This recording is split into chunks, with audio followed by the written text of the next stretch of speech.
Hola, espero que estén muy bien. Esta es la tercera entrega de la serie de tipos de potenciales. En las dos entregas anteriores hemos visto situaciones de equilibrio. La primera que vimos fue el equilibrio electroquímico de un ion descrito y predicho por la ecuación de Nernst, una situación favorecida termodinámicamente, al igual que el equilibrio de Gibbs-Donan, en el que los aniones no difusibles determinan la distribución de los iones que sí difunden. Ambas situaciones son situaciones de equilibrio, están favorecidas termodinámicamente y no requieren energía metabólica. Para la situación que vamos a ver en este caso, que sí se presenta en las células, que es el potencial de membrana en reposo, sí se requiere energía metabólica. Las células vivas mantienen su potencial de membrana en reposo, pero cuando se mueren ya no lo pueden mantener porque el mantenimiento de este potencial requiere energía metabólica en forma de ATP. ¿Y qué es lo que explica que requiera energía metabólica? Que este potencial se establece por los gradientes electroquímicos de los iones y esos gradientes electroquímicos son generados por transporte activo primario, por bombas y por transporte activo secundario en el caso de los sin portadores que pueden ser antiportadores o cotransportadores. Las bombas generan estos gradientes que vemos aquí. Vean que el sodio, el cloruro y el calcio están muy concentrados en el exterior de la célula y poco concentrados en el interior de la célula. Y el potasio es el único ion que está muy concentrado en el interior de la célula y poco concentrado en el exterior. El movimiento de estos iones que tienen gradientes distintos, ninguno tiene el mismo gradiente. El movimiento de estos iones se va a dar a través de canales iónicos de fuga, canales iónicos específicos para cada ion. Y cada ion tiene diferente densidad de canales. Tenemos canales de fuga para potasio, canales de fuga para sodio, canales de fuga para cloruro. El gradiente de calcio, ahorita no le vamos a hacer mucho caso porque la permeabilidad de la membrana al calcio en reposo es extremadamente baja, es tan despreciable que no se toma en cuenta. Entonces, el movimiento de estos iones que tienen permeabilidades diferenciales porque tienen un distinto número de canales, el movimiento de estos iones a través de canales de fuga es el principal factor que establece el potencial de membrana en reposo. Este potencial en el que el potasio sale de la célula y se acomoda en el capacitor de la membrana con sus cargas positivas y por inducción jala cargas negativas en la otra parte, en la monocapa interna de la membrana plasmática. Y este valor se puede medir. Si ponemos un electrodo de referencia en el exterior de la célula y un electrodo de medición en el interior de la célula. En este caso, el valor del potencial de membrana en reposo es menos 70 milivolts. Ahora bien, recuerden que las membranas plasmáticas de las células vivas tienen permeabilidades diferenciales a los iones. El valor que siempre, el ion para el cual siempre la permeabilidad es más alta es para el potasio, que tiene una permeabilidad de 1. Luego estará el sodio y luego el cloruro en algunas células o al revés, primero el cloruro y luego el sodio, dependiendo del tipo de célula que se trate. Lo que sí es que siempre, siempre, siempre todas las membranas celulares tienen mayor permeabilidad para el potasio y por eso se le da el valor de permeabilidad relativa de 1. Después sigue el sodio, que tendrá un valor de permeabilidad relativa menor, y después el cloruro, que tendrá todavía un valor de permeabilidad relativa menor. Entonces, estos gradientes iónicos, recuerden que son variables reguladas, que las células no los cambian. En los experimentos podemos cambiar la concentración extracelular de los iones, pero lo hacemos para ver cómo se modifican o las señales eléctricas o los potenciales de membrana en reposo, pero las células no los cambian, son variables reguladas, los defienden. Muy bien. Entonces, vamos a continuar hablando de cómo se mide el potencial de membrana en reposo en el laboratorio. Si ustedes recuerdan, el potencial de membrana en reposo, pues necesitamos un sistema de registro. En este caso, nuestro sistema de registro está integrado por un amplificador que está conectado a unos electrodos. El electrodo negro, siempre el de referencia, el electrodo rojo, siempre el de medición. Entonces, cuando los dos electrodos están en el aire, el osciloscopio no presenta ningún valor. Cuando los dos electrodos están en la solución extracelular, el osciloscopio presenta un valor de cero. ¿Y por qué presenta un valor de cero? Porque no hay diferencia de potencial entre un electrodo y otro. Pero cuando ponemos un electrodo en el interior de la célula, que es el electrodo de medición, y ponemos un electrodo de referencia en el exterior de la célula, sí que se registra una diferencia de potencial y en este caso es una diferencia de menos 60 milivolts. ¿Y qué nos está indicando esto? Que el interior de la célula está cargado negativamente con respecto al exterior, que está cargado positivamente. Esa es la diferencia de potencial. Este registro se conoce como registro intracelular. ¿Y por qué es un registro intracelular? Porque el electrodo de medición se colocó en el interior de la célula. Ahora, para recordar y para reforzar un poco lo que vimos también en el laboratorio, recuerden que en la práctica que hicimos en el laboratorio, nosotros medimos el potencial de lesión en el músculo gastrocnemio de rana toro. Y el potencial de lesión es un correlato del potencial de membrana en reposo. ¿Por qué? Porque medimos el potencial de membrana en reposo como si estuviéramos midiendo el de una sola célula, aun cuando teníamos muchas células. Y eso fue gracias a las leyes de Kirchhoff. Entonces recuerden que el potencial de lesión es un correlato del potencial de membrana en reposo. ¿Y qué es un correlato? Algo que se parece mucho a. Ahora bien, ¿cuál es la ecuación que nos describe el potencial de membrana en reposo? Es la ecuación de Goldman, Hodgkin y Katz o GHK. Ecuación GHK. Goldman, Hodgkin y Katz. Esta ecuación tiene dos formas y la primera ecuación que vimos fue la del campo eléctrico constante. En la ecuación del campo eléctrico constante, observamos las permeabilidades para los iones potasio, sodio y cloruro y observamos también los gradientes para cada uno de estos iones, el gradiente de potasio, el gradiente de sodio y el gradiente de cloruro. Recuerden, por favor, que en el caso del potasio y del sodio, en el numerador van las concentraciones extracelulares y en el denominador van las concentraciones intracelulares. Y en el caso del cloruro, esto se invierte porque es un anión. Entonces, en el numerador va la concentración intracelular y en el denominador va la concentración extracelular.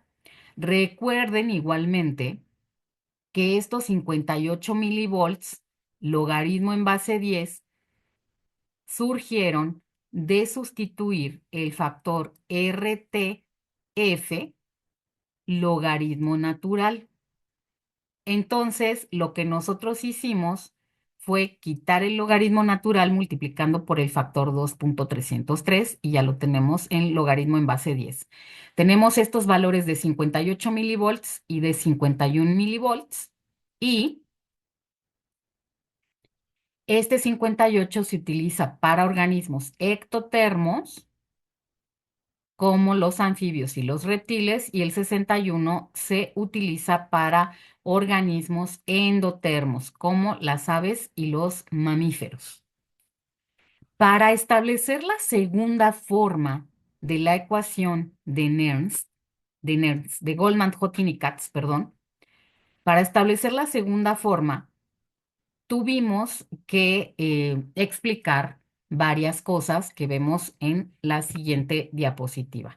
Lo primero que tuvimos que explicar fue el circuito equivalente de la membrana plasmática, que es un circuito RC. Recuerden que en este circuito la R representa resistencia y la C representa capacitancia. En este circuito que vemos en la siguiente imagen, tenemos varias resistencias y solamente una capacitancia. Recuerden que el símbolo para capacitancia es este.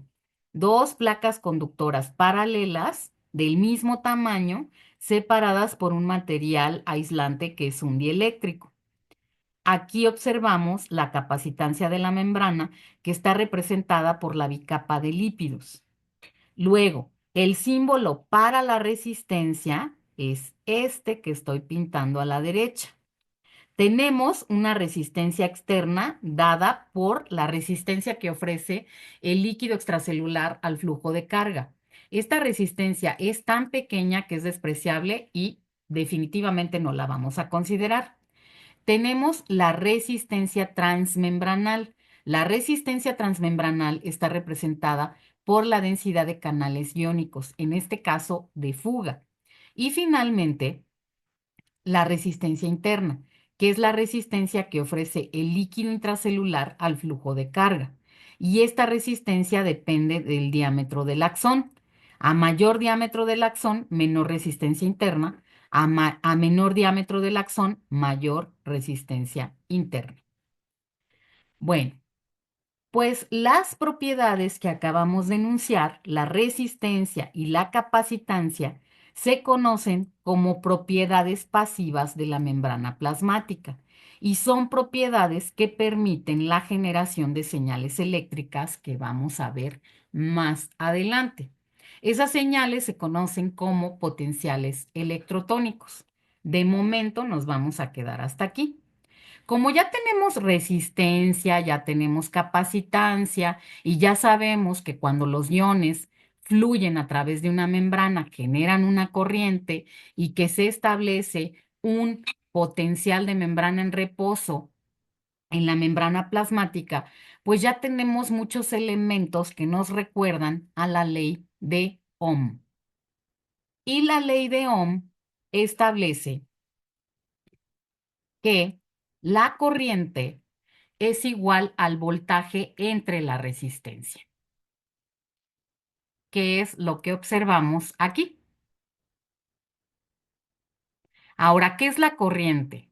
La corriente es el movimiento de cargas que hay en un segundo y se mide en amperios. ¿Qué es la resistencia? La resistencia es la oposición al desplazamiento de carga, representada en este caso, en el circuito equivalente, por los canales iónicos. Los canales iónicos, aunque dejan fluir la carga, siempre van a ofrecer un tipo de resistencia al flujo de los iones. Pero vean una cosa importante, la resistencia está relacionada con la conductancia, porque la conductancia es el inverso de la resistencia. Recuerden que conductancia se representa con la letra G. Entonces, la conductancia es el inverso de la resistencia. Los canales iónicos se pueden ver como conductores, pero también se pueden ver como resistores. Y finalmente tenemos el voltaje. El voltaje es una fuerza que mueve cargas. Entonces, si nosotros reescribimos la ley de Ohm, nos queda como que la corriente, tomando en cuenta la conductancia en lugar de la resistencia, es igual a la conductancia por el voltaje. Y este voltaje es la fuerza electromotriz, que ahorita vamos a ver. Entonces, vean que la resistencia limita al voltaje y limita a la corriente. En esta caricatura de la ley de Ohm, el voltaje, que se mide en volts, le está dando una patada a la corriente, que se mide en amperios, pero la resistencia, que se mide en ohms, le está tronchando la panza a la corriente para que no pase tan fácilmente. Por eso es una resistencia. Entonces, esta relación de corriente es igual a conductancia por voltaje nos permite establecer un parámetro muy, muy importante, que es la fuerza electromotriz. La fuerza electromotriz de un ion es importantísima porque es la fuerza real que mueve al ion. Y vean cómo se calcula. La fuerza electromotriz es igual al potencial de membrana menos el potencial de equilibrio electroquímico del ion. Otra vez está aquí metida la ecuación de Nernst de alguna manera. Entonces, entre más diferente sea el potencial de equilibrio electroquímico del ion del potencial de membrana en reposo, mayor fuerza electromotriz va a tener ese ion. Entre más parecido sea el potencial de equilibrio electroquímico del ion a al voltaje en reposo, menor va a ser el movimiento de ese ion. De tal manera que si el potencial de membrana en reposo, el valor del potencial de membrana en reposo y el valor del potencial de equilibrio electroquímico del ion se igualan, el ion no se va a mover porque no tiene fuerza electromotriz. Eso es muy importante. Por eso es un concepto tan, tan importante. Y vean que la conductancia y el voltaje, que es la fuerza electromotriz, están muy, muy relacionados. Y entonces todo esto, conocer que la membrana es un circuito equivalente, que se comporta como un circuito eléctrico simple, ¿qué nos permitió? Nos permitió conocer la que en realidad fue la primera forma de la ecuación de Goldman, Hodgkin y Katz, que es la ecuación de la cadena de conductancias. Entonces, en la ecuación de la cadena de conductancias, el potencial de membrana se calcula tomando en cuenta los potenciales de equilibrio electroquímico para el potasio, para el sodio y para el cloruro, que son los iones para los cuales la membrana tiene canales iónicos de fuga, y las conductancias a estos iones. Conductancias, ya no permeabilidades. Un concepto muy parecido, pero ya es conductancia. ¿Por qué? Porque ya estamos estableciendo que que los iones cuando se mueven generan corrientes. Bueno, ¿y para qué nos sirve todo esto? Nada más quiero aterrizar que la ecuación de Goldman, Hodgkin y Katz o GHK tiene dos formas: la ecuación de la cadena de conductancias y la ecuación de el campo eléctrico constante. Pues, ¿para qué nos sirve o para qué nos sirvió todo esto? Pues para determinar este parámetro importantísimo, que es la fuerza electromotriz.